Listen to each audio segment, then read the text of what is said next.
Here we are, Lunch with Doc. So thrilled to have Debbie Antonelli with us. And I think Debbie gives us such an opportunity to get a wide perspective, both on the men's and women's side of college basketball. And of course, I think everybody knows your background.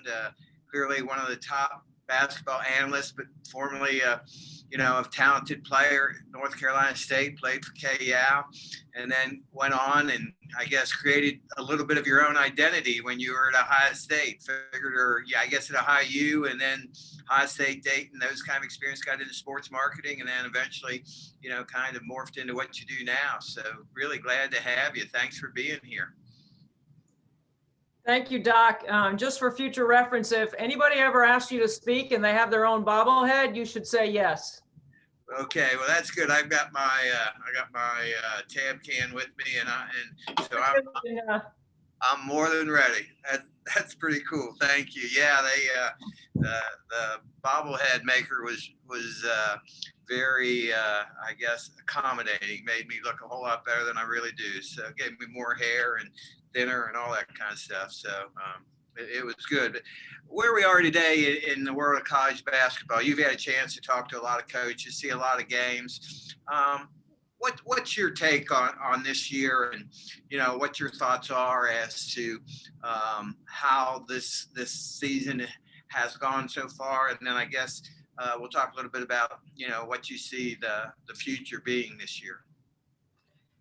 Well, first of all, I know there's a lot of coaches on here, so I know that they'll probably shake their head or echo this with their own respective teams. I mean, every coach that I've talked to, first they start out with how grateful they are to have a chance to play, but how challenging it has been all year to try to put something that's productive together, the stop and start of COVID and practice and quarantine and all the things that we're dealing with this year, and how that's resonated with teams has been a similar message or theme that I hear is tough love. Coaches are relationship building people by nature. They want to have relationships with their players. With the stop and start and the way things are going right now, and that you don't have as much time as you'd like to have with your team, whether it's on or off the court, it has caused some changes in the way they might deliver their message or how they'll prepare or plan practice.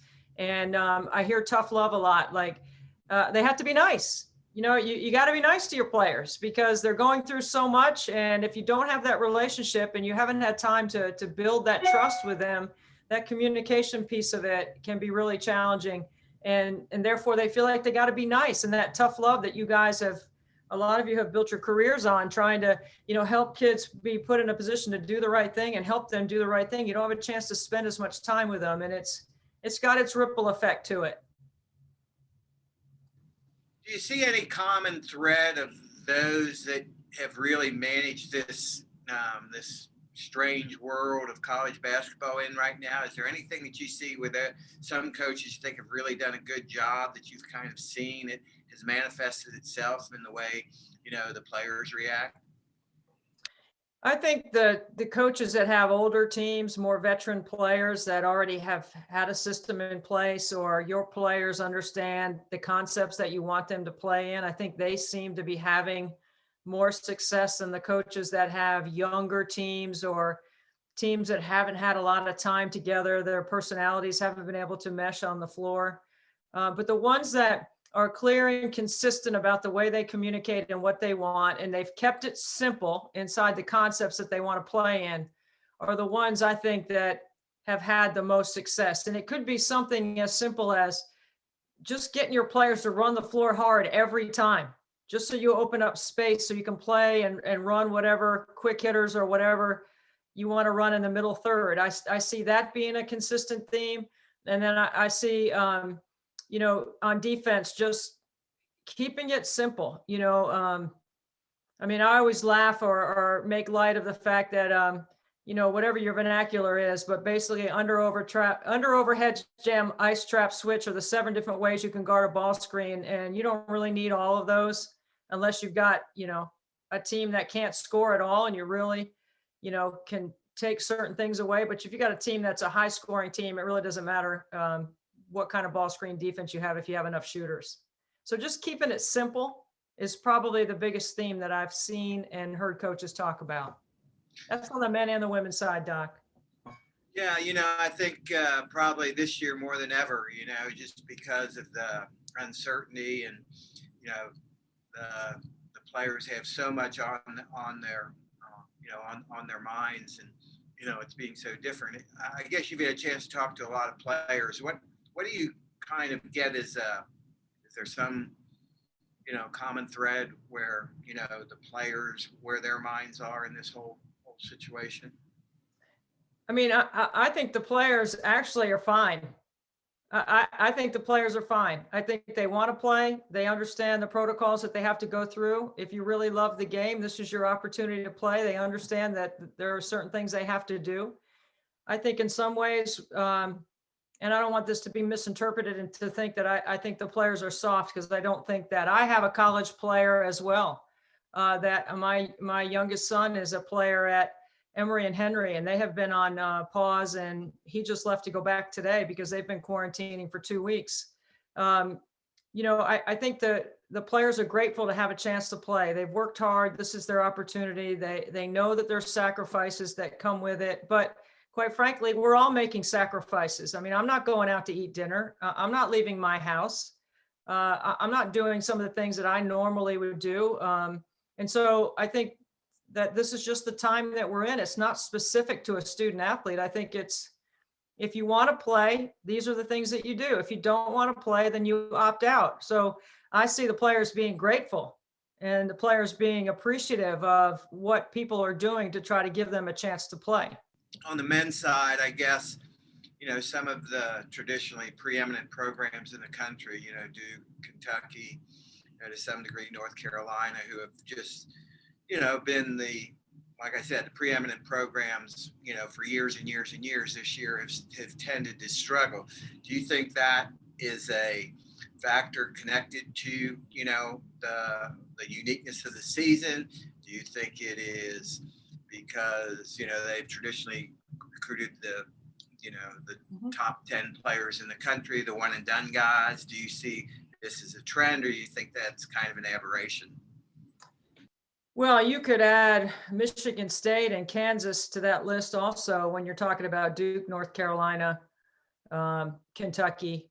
But, I think it's somewhat of an aberration. I think those are some of the best brands in college basketball, certainly in college sports. I think it's a combination of, being the situation that we're in with COVID, and maybe the younger teams not being able to blend as well or as easily as they've been able to blend in the past. Some of those coaches not being able to do what they usually do in building chemistry. I mean, I've had a lot of coaches, even Coach Cal, say he's not been able to have the guys over to his house as much as he would usually have them over, or things that they do to build chemistry off the court.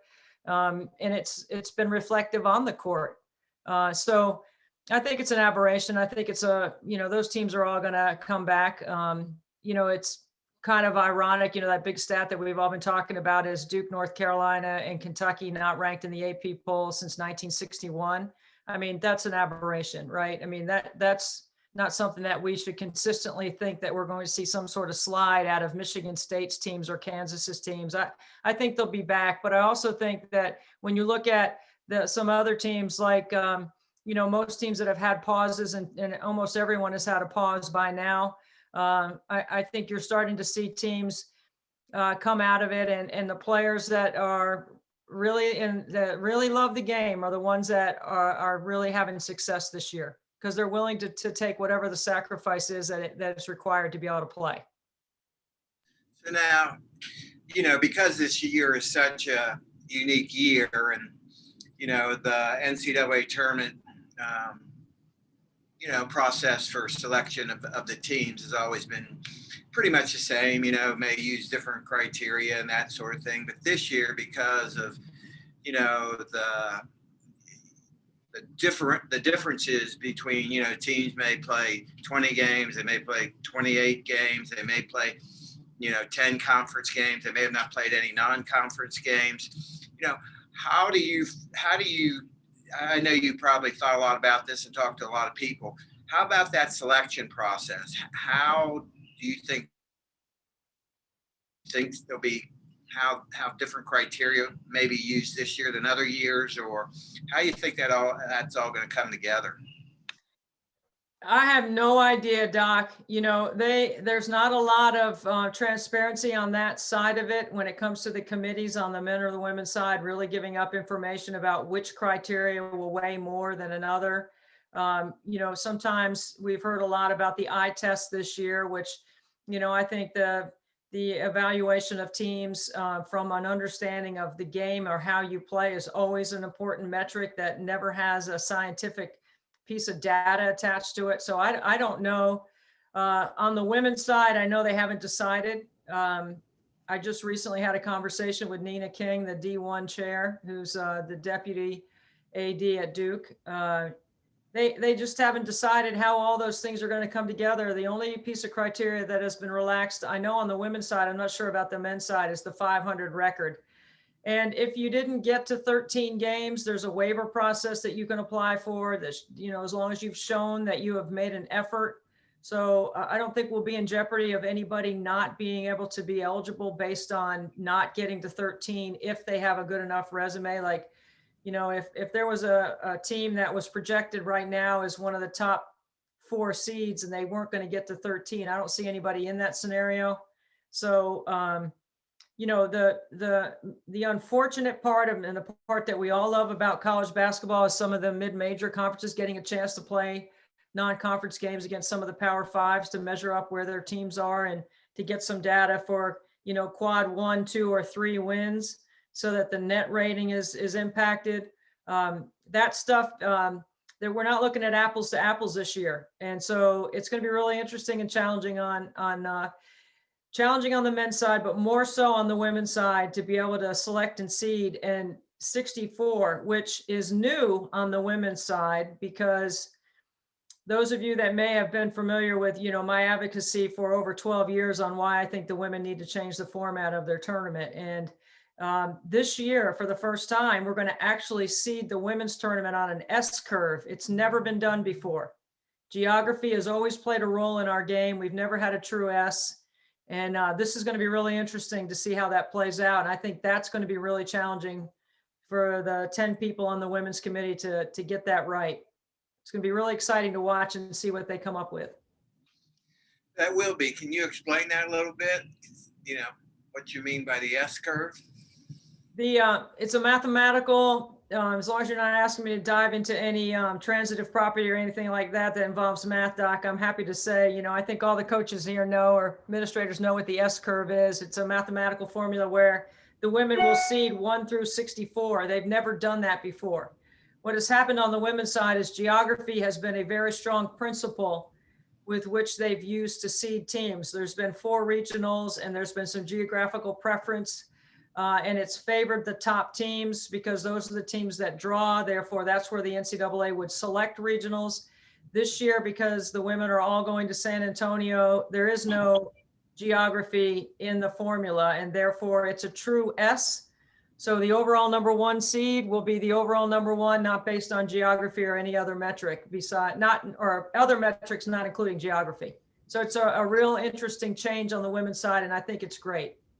No, I think that is great, because I think there always has been a little bit of a benefit to having, your traditionally power guys always got the home court advantage. So I think that's one of the things, women's basketball has always struggled with, kind of, competitive fairness and the ability to attract, attendance and excitement and that sort of thing. So that's always been kind of a issue that's always been a little bit of a challenge. But yeah, so anybody that has a question for Debbie, please feel free to go to the chat and throw it out there, and we'll recognize that question. But one of the other things that's kind of become a hot topic, and I don't know how much you've talked to people about this, but I'm sure the television folks are very aware of this, is some of the highly ranked programs that feel that they've already qualified for the NCAA tournament, that there been discussion about them not competing in their conference tournament. Your thoughts on that? I guess from 2 different perspectives, the as somebody that is the TV analyst, but also, somebody that really wants to make sure the best programs have a chance to participate in the NCAA championship. What was the first part of that, Doc? Well, a lot of the programs, or it's been in the media a fair amount, but I've also heard coaches discuss this. If I've already, if I'm a Gonzaga or a Baylor, do I risk the exposure of going to our conference tournament and possibly having our players,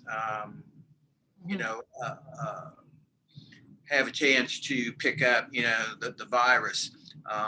We just won't play in the tournament and, make sure we have 7 days of negative testing so that we can get to the tournament.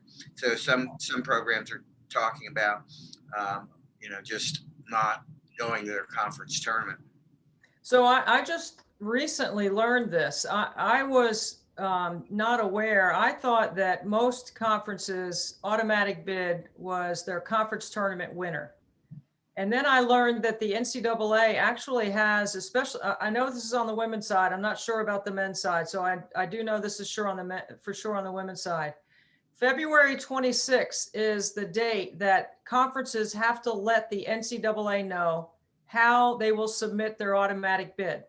So I've always assumed it was the conference tournament champion that was the automatic bid, but actually you have to tell the NCAA how you're going to submit your automatic bid. So with the conference tournaments in mind, and if you just play out this scenario, I don't know where most people are, but on the D1 women's side, the Final Four is going to be in San Antonio. And right now, and I don't speak for ESPN on this, so I'm not a part of programming or deciding what's on the air or who gets to do what games. That's not how my role is at ESPN. But ESPN and the NCAA are partners on the women's side.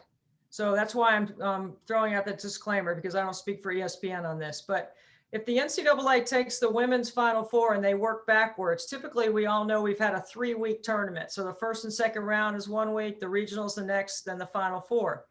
But because the women are going to the bubble in San Antonio, and there certainly is an economic measure here, what if the NCAA changed the tournament dates and with their partner ESPN decided that instead of 3 weeks of a women's tournament, we had 2? If you did that, you might potentially protect the conference tournaments on the women's side, because certainly there is that question about if you're a 1 or 2 potential seed on the women's side, do you want to take a risk of playing in the conference tournament? It could affect your NCAA seeding. And we all know that the NCAA is not waiting or holding up on teams. If you get COVID or you can't play or you're quarantined, you're out. So it could be an interesting situation to see how conferences on the women's side handle that if the NCAA changes their calendar. Now, if the NCAA doesn't change their calendar, then I think you do have to look at how important or valid is it to play in the conference tournament, considering the February 26th date is when you can decide as a conference if you want your regular season qualifier to be your automatic bid. And maybe if you have an ACC, SEC team on the women's side that is a potential number 1 seed, maybe you don't want to play in your conference tournament because you don't want to take a risk of playing in the conference tournament, playing 3 days, and then finding out, 10, 4 or 5 days later that somebody has COVID, and then they're out for the first and second round of the NCAA tournament. So there is some interesting conversation there. Now, on the men's side, the conversation is completely different because of the economics. And I think that the mid-major conferences have to figure out a way that they should play. The teams that are not going to be eligible for postseason, how do you handle those? What's the situation there? What protocols are they in for conference tournament? Do you trust that they're all going to follow them once you get to a site? I think there's a lot of conversation there. And then for the Power Fives or Power Sixes, again, it's a conversation about protecting your seeds in the NCAA tournament, because these kids didn't get to play last year. You would really hate to find a scenario where somebody played in a conference tournament and that wiped them out of their chance to play in the NCAA. That would really be heartbreaking. So there's a lot of unknown based on the calendars yet that have been put out. The men have already put their calendar out, so we know when the first and second rounds are going to be. And so it's an interesting conversation that I think we're going to be talking about for a good month leading up to that February 26th date. Yeah, I mean, it's kind of funny what you said. I mean, that's always been the case, that the conference could determine how their conference championship was determined and how the AQ was actually determined. It just seemed like everybody went to the conference tournament winner as, the automatic qualification team. But that's been in the books for a long time. And I guess this year it's just brought it into focus where people are going to say that. So, I mean, have you heard anything about, conferences changing their format I heard I was talking to somebody the other day and said, people were talking about maybe not bringing all the teams together, where maybe the higher seed would host the first round or the second round or whatever it is. Yeah. That way you wouldn't bring, if you had 10 teams, they wouldn't all be there. So if you had one team that had COVID, they wouldn't affect all the other teams. Have you heard any people talking about that?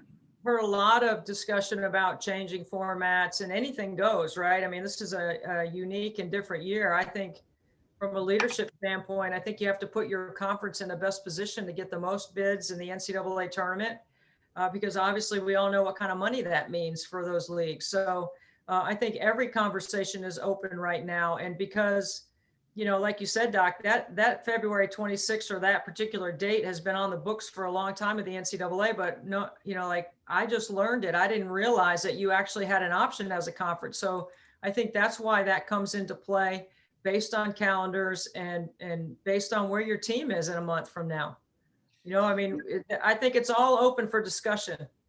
Yeah, it's kind of interesting because I think, just the general public thinks that's the case.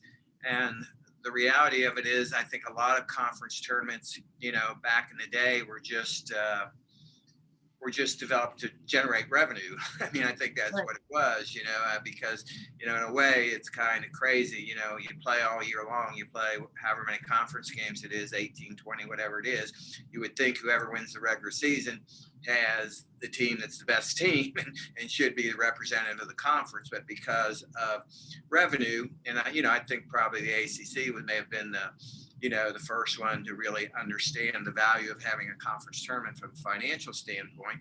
But then, everybody kind of copied that model, although I think it kind of got away from some people because for some of the, the smaller conferences, it's not really a revenue stream. It's probably a cost, but it's kind of the way everybody had done that. But I think, Doc, coaches will tell you, I mean, winning your regular season is so much harder than winning your conference tournament. And I think most coaches believe that from the beginning. So it is an interesting conversation or point to discuss right now because of where we are with COVID and the safety and security of student athletes.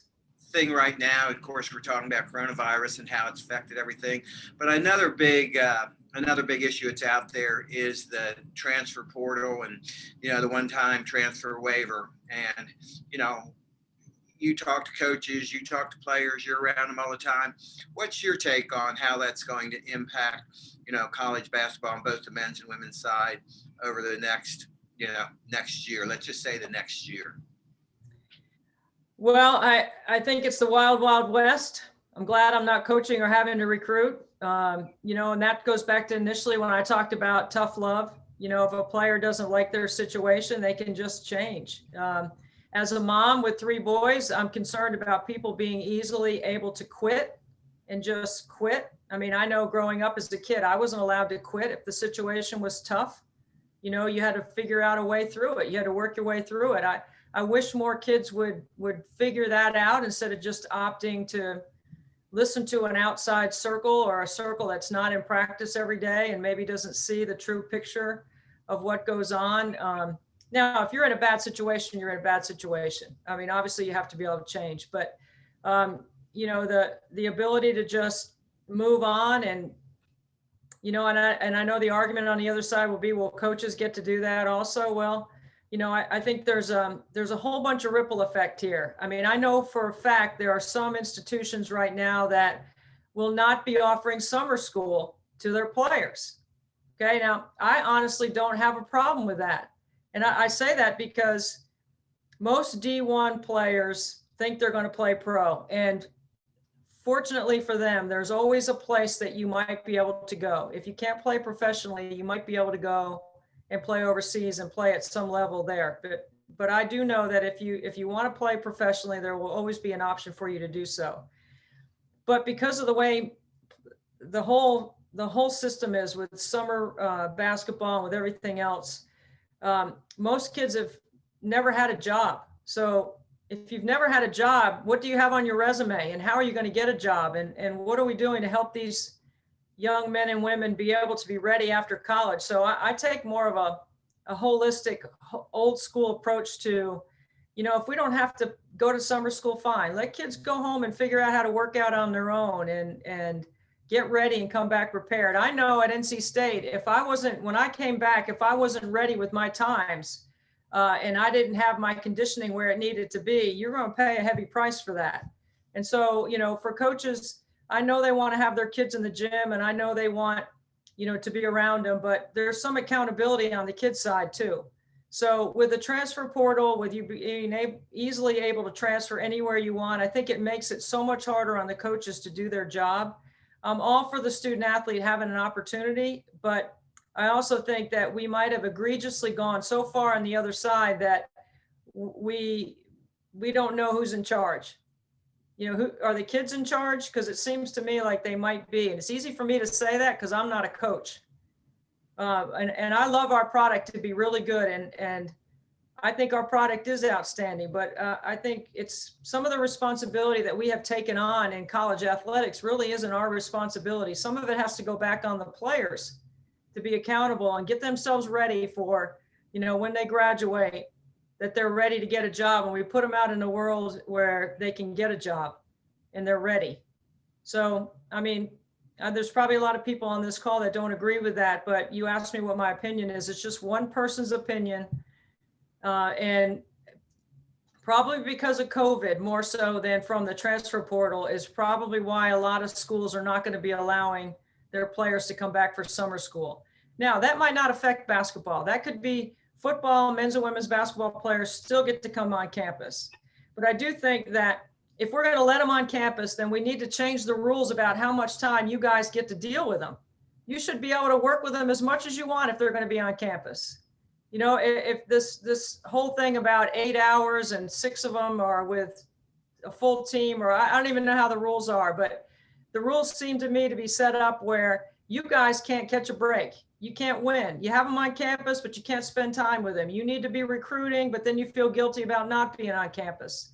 They're supposed to be there to go to school. You're supposed to be there to help them become better players, but you can't spend the time with them that you want to. So, it's just a vicious, to me, it's just a cycle of, are we really doing what's best for the student athlete in that scenario? Are we really helping them get ready for when they graduate, even if they want to be a pro? I just think that the D1 resumes that I see don't have a lot on them, except for I played basketball my whole life. And I'd like to think that, and I make light of this, that some kids don't know what a W-2 or a 1099 is. They probably think it's a play you call, or it's a play you could add to your system. Let's run the W-2. Now, that's really interesting that you say that, because I hate to get on my soapbox and people say, well, you're just an old guy, but, I do. I hope we're not creating, a generation of entitled, ex-college athletes who are, have never had to really deal with some tough issues. Like you said, sometimes you just got to bow your neck and figure out how to succeed when things aren't always going your way. Are we making it way too easy for them just to, kind of spit the bit and be gone? I think that's something that, we as, leaders in college athletics have to really deal with. And I understand, student athlete mental health, but in other situations, we can't always allow them to be making, all the decisions and doing everything, that kind of creates a false sense of reality for them. Because once they get out, like you said, when they get a job, if things aren't going good for them, do they just quit? Do they figure out a way to succeed? Do they realize that, my boss is going to tell me what to do and I better figure out how to do it? So, I mean, I think, your point is really well taken. And I hope, we haven't gone so far in that direction that we're really not providing, a really solid foundation for these folks as they graduate. But I think, that's one of the challenges that we face. How do you balance all that stuff? Doc, you mentioned the mental health, and that's obviously that's an important topic, and it's important for everyone's mental health right now with everything that we're dealing with. I'm sure that many of you have known someone that has had COVID. I've actually lost a family member to COVID. So I understand, the mental health part of it and how challenging it can be to stay in your house and be weekly tested and tested all the time. But, the mental health part of it, this is where the players,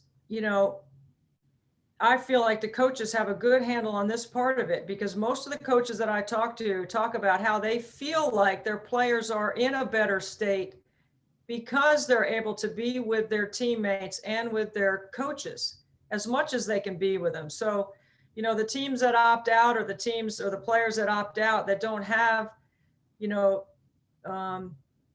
don't have that outside opportunity to participate in anything. Like most coaches, as a matter of fact, every coach that I've talked to thinks their players are safer because they are playing and they are testing them and they are adhering to the protocols that the top medical experts on their campus or, from their regions are giving them an opportunity to play and to feel healthy. Every coach also tells me that their players are not getting COVID from playing basketball. They're getting it from making a mistake by doing something outside their team bubble, whether it's a birthday party or having lunch with a player or somebody that's outside the team. That's part of the sacrifice, that if you have lunch with somebody that's not in your team bubble, you could take yourself out for 3 weeks. I mean, that's the part of it that requires incredible sacrifice and incredible discipline. But as coaches and as a parent, isn't that what we're doing all the time with our kids, is trying to teach them how to make sacrifice, to do what you want to do, that not everything is given to you. And if you really want something, if you worked hard enough for it, you can feel the appreciation for it. So I think that's where I feel like the coaches that I talk to at the highest level on the men's and the women's side, that's where I feel like they are with their teams. That's why they're grateful. That's why I said the very first thing I said was they feel grateful to get a chance to play.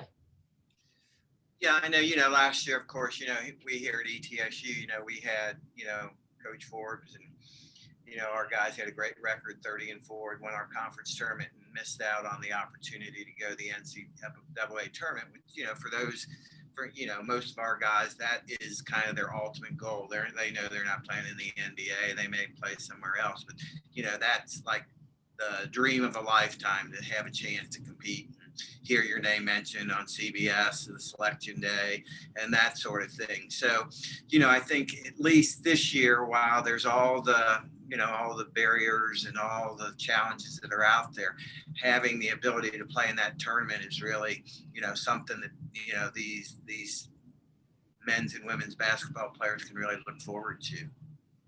It's really special, Doc. I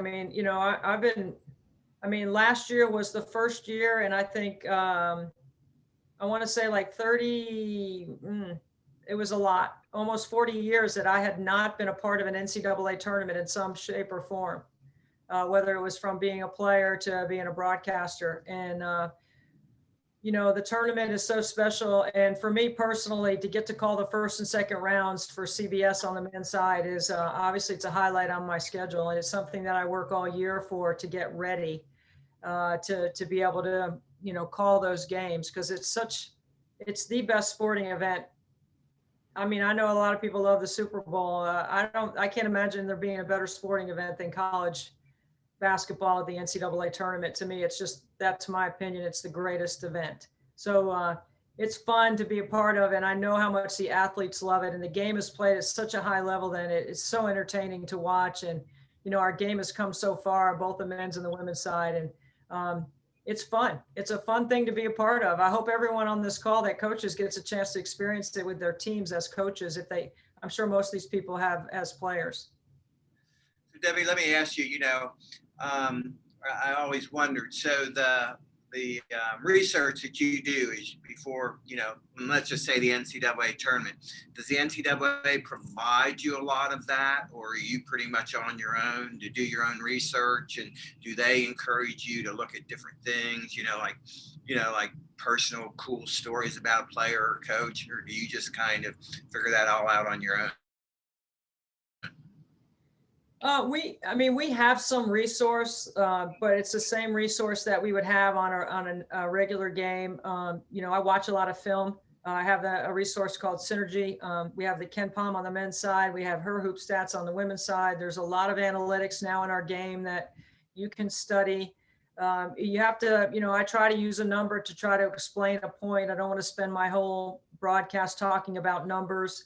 There is one theory out there that if you can humanize before you strategize, it's something that a lot of us talk about, or certainly it's something that ESPN every year in our college basketball meetings brings up. The more you can humanize the players and the coaches, I think the more interesting they become and people want to follow them maybe a little bit closer. I watch a lot of film. So I'm looking at, right now, like I'll look at Joe Lenardi's bracket, and now he'll start putting it out more regularly. And, I know for me, I'm not going to have the ones and the twos, but I could have the threes and the fours. The last several years I've been with my partner, Carter Blackburn, we've had the threes or the fours. So, there's a broad-based knowledge about the college game on the men's side that you have to stay on top of. My schedule with ESPN is almost 50-50 men and women. So it allows me to, stay on top of that because I'll do the first and second round on the men's side for CBS. And then I go to the back to ESPN for the women's tournament. And so ESPN allows me to work for CBS. And I'm so grateful that the management team, the college basketball management team at CBS, that ESPN allows me to do that.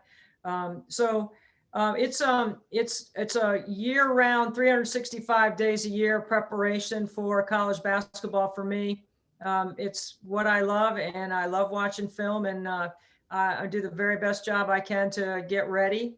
Now on Selection Sunday, when the men's tournament comes out, I'll have 8 teams, and I don't know where I'm going or what my teams are until closer to midnight on Sunday.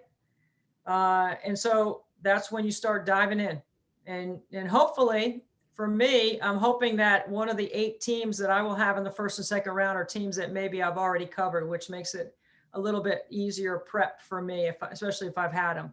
So for me, I'm always hoping that I've got a couple of ACC and SEC men's teams in the first and second round because I cover those leagues very regularly.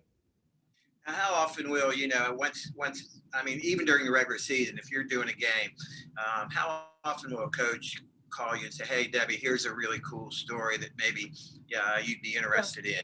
I mean, do you feel comfortable with that? Should these people do that for, analysts and play-by-play people that are doing their games? What would you encourage them to do that, or say, nah, I got it? Oh, no, we're always encouraging information so that we can tell the very best story. And if there is already an existing story out there, then, I'm always thinking, how can I advance that storyline? So what's the next part of that story? This thing happened. Well, what would be the next level of that story? So always looking for that. Always looking for information as much as we can get. Obviously, the sports information offices put out game notes and releases. Coaches, if you have not taken the time to look at your own press releases that your SIDs put out, I highly recommend that you do that so that you make sure they're putting out the accurate information that you also want on your program. I mean, it's like a billboard that they pass out before every game. We have some great SIDs. I mean, this was just Thank Your SID Week. So I hope you're thanking your SIDs for the great jobs they're doing on representing your programs. And then, I watch a lot of film and I talk to a lot of coaches, but most of the coaches that call me are calling me to share a concern or an issue or talk through a scenario. Although I'm not a coach, I've been in the game so long and I've worked really hard to build relationships. I do get the common, this happened. What do you think? Or this is what happened in a press conference. How should I handle it? Or this is what's coming next. And, what do you think? And so from a confidentiality standpoint, I do get a lot of coaches that call me that just want to vent or bend my ear on something, which I always welcome that because I do care and I do want to help if I can help. And I also, want to be able to tell them that they're wrong because they're not used to being told they're wrong. Or I don't think they ought to think about it like that. I think you ought to think about it this way. Or you can say that, but this is how it's perceived. Or, if I was you, I would think about handling it this way. So that's kind of that the stuff that I like doing if I can help. So I want to always be accessible for that. But, issues are things that happen in the game that coaches by nature are so concerned. I'm not sure what is 1A or 1B between recruiting and winning, like they go together, but recruiting is always in the forefront of every coach's mind. And that's why sometimes the way they say or shape things, they know is going to have an impact on their recruiting. So if there's an issue or something that they don't, think is right or fair, sometimes they'll use me as their sounding board to pass the message along, which I'm happy to do if it helps our game. I mean, I think that's really great that you're willing to do that. And like you said, it's really good to have somebody like yourself that's totally unbiased and, tell or share their thoughts from with no agenda, because like you said, a lot of coaches never have that someone to bounce things off of. So that's a great value that you bring to the dance. But now, what game do you have tonight? Last night I had Vandy at Florida, SEC men, and tonight I have Louisville, the number 1 team in the country, hosting North Carolina on the women's side. So should be Louisville is the number 1 team in the country. They're really, really talented, and I'm looking forward to calling that game also. Well, that's great. Well, it's about 12:45, so we're gonna probably shut this down, but I can't say enough how much I appreciate you doing this. You've been a great supporter of what we're trying to do, here at TopConnect, connect, prepare, and lead. And then, tomorrow I'm excited about, we're going to do From the Locker Room. So our podcast with, Coach Mike Smith and you. So that should be really interesting too. So once we get that done, we'll pump that out. And I just encourage people to, go to our website, From the Locker Room. And our most recent one is with, President Nolan here at ETSU. There's some great points in there that people can really learn a lot about. But any final thoughts for these coaches and administrators that are on here, Debbie? Oh, I just want to thank all of you for your time. I appreciate you, listening, and thank you for giving me a chance to share some ideas. If there's ever anything I can do and help in any way, please reach out to me. I'd like to, this is what this whole thing is about, is connecting, right? I mean, we're all interested in helping grow the game, I'm sure, and that we all want to continue to get better at what we do. And I'm still doing that too. I'm curious, so I like to learn and listen. And I appreciate you, Doc, including me. And anytime you need something, I got the bobblehead. My answer will always be yes. Good deal. Appreciate you so much. And we'll be watching you tonight, Thanks, Doc. Thank you so much. Thank you, everyone. Thanks, Debbie. Goodbye, everybody.